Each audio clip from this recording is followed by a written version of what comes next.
me out with a flame. I will let you in this game. Take me out when I'm down. Shalom, Assalamualaikum warahmatullahi wabarakatuh. Om Swastiastu, Namo Buddhaya, salam kebajikan. Jadi saat ini kami merupakan mahasiswa aktif Universitas Pembangunan Indonesia Manado kelas A2, Fakultas Keperawatan semester 6. Dan pada saat ini tujuan dari pembuatan video ini yaitu untuk memenuhi tugas ujian akhir semester pada mata kuliah Asuhan Keperawatan Kegawat Darurat 3 dengan dosen pengampu Dr. Afur Mongkar SKPTS. Enjoy!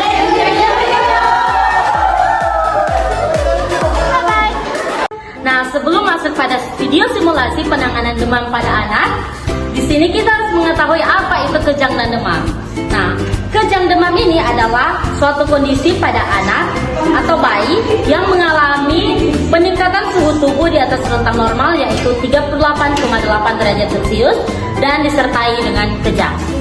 Nah, penyebab dari kejang ini sendiri masih belum diketahui teman-teman. Namun, pada sebagian besar anak dipicu oleh tingginya suhu tubuh.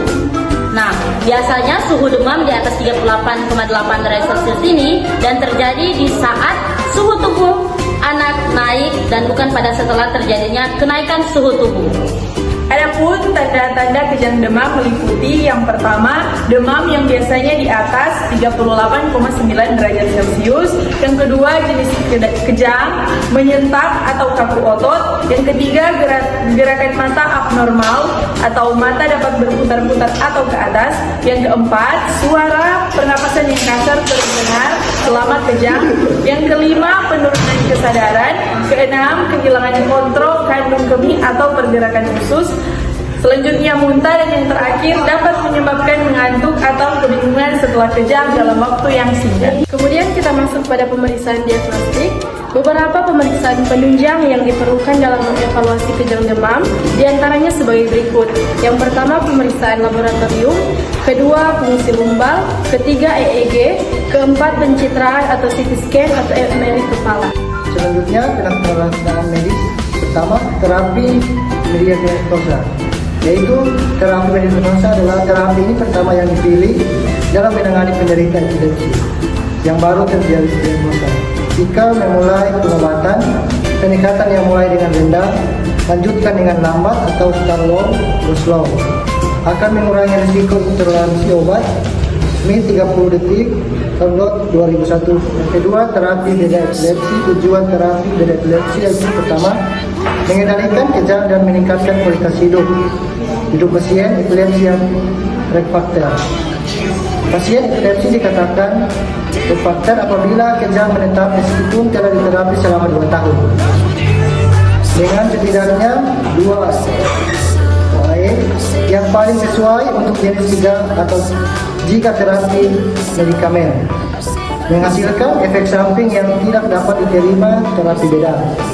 Epilepsi dilakukan dengan membuang atau memisahkan seluruh daerah epileptogenik tanpa mengakibatkan resiko kerusakan jaringan otak normal di dekatnya. Kesimpulannya, kejang demam adalah perubahan potensial listrik cerebral yang berlebihan akibat kenaikan suhu di mana suhu rektal di atas 38 derajat Celcius sehingga mengakibatkan renjatan kejang yang biasanya terjadi pada anak dengan usia 3 bulan sampai dengan 5 tahun. Kejang demam sederhana dan kejang demam kompleks. Beberapa faktor yang berperan menyebabkan kejang demam antara lain adalah demam setelah imunisasi dan morbi, efek toksin dari mikroorganisme, respon alergi, atau keadaan imun yang abnormal akibat infeksi, perubahan keseimbangan cairan dan elektrolit.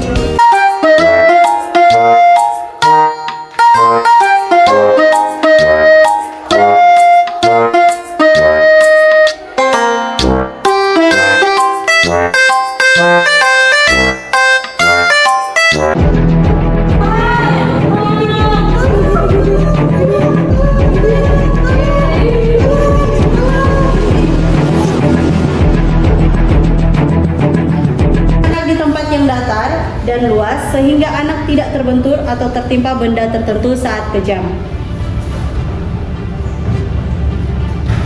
Oke. Dia bisa kejar-jarnya.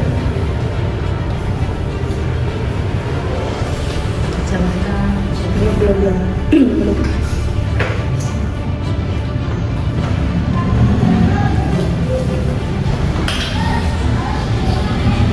Posisikan anak tidur menyamping untuk mencegahnya tersedak saat kejang. Longgarkan pakaiannya, terutama pada bagian leher. Jangan memaksa untuk menahan gerakan tubuh anak, cukup jaga agar posisi tubuhnya tetap aman. Jangan memasukkan benda apapun ke mulutnya, termasuk minuman, sendok, atau obat-obatan. Panggil nama anak atau ucapkanlah kata-kata yang menenangkan agar anak merasa lebih nyaman. D. Jika memungkinkan, rekam kejadian saat anak sedang kejang, sehingga dokter bisa mengetahui dengan pasti seperti apa kejang yang dialami anak.